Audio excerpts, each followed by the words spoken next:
meteorologist Chase Jones.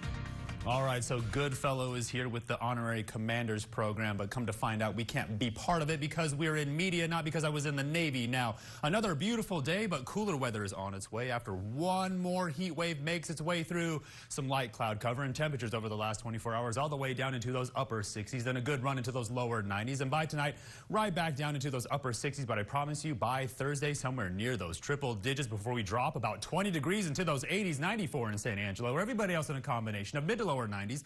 I'm always looking for 10 degrees, especially on beautiful days like this, especially when the weather is pretty quiet out there. 95 in Robert Lee, 91 down there in Sonora. So 4 degrees across the entire Concho Valley for a beautiful Tuesday, but August is coming to a close pretty quickly and Labor Day right around the corner, but I'm really just watching those kickoff conditions. Now, dew points are in those 50s across the entire Concho Valley, while dew points are in those 30s across the entire Concho Valley. So it's a pretty calm day, pretty standard day, but I'm on the lookout for some returning light rain shower activity by tomorrow and some heavier rain by the weekend. So let's sort of be severe weather ready now. We're keeping our eye on the ginormous stationary boundary across the entire southern part of the United States, but off the west coast, watching more cold air make its way in. Now, the upper level pattern is going to show you where the cold air is on its way out and that triple digit temperature is on its way in. But off the west coast, keeping our eye on the next round of cold weather that's going to make its way in by next week, the beginning of September, and we're going to find ourselves all the way down into those lower 80s with some heavy rain on the way. Now, water vapor imagery is showing you the low pressure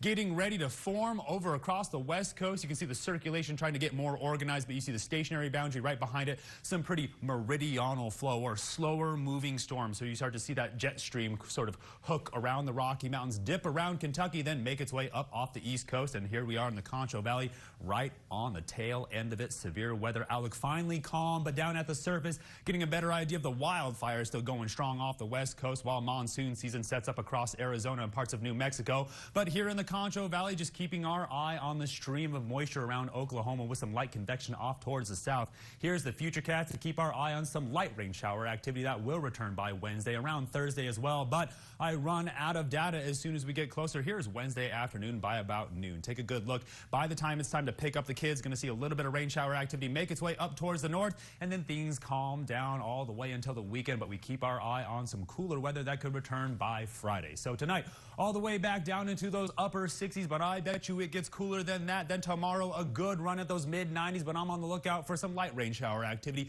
It's sort of been the same thing for the past couple of days, but as we get closer towards Thursday, take a good look. A run at those triple digits. Then as the weekend makes its way around, a huge drop in temperatures all the way down into those lower 80s with the opportunity for those overnight lows to drop into those mid 60s while we hold on to the rain shower activity. Stay tuned. I'll break. You're watching KSAN News at 5.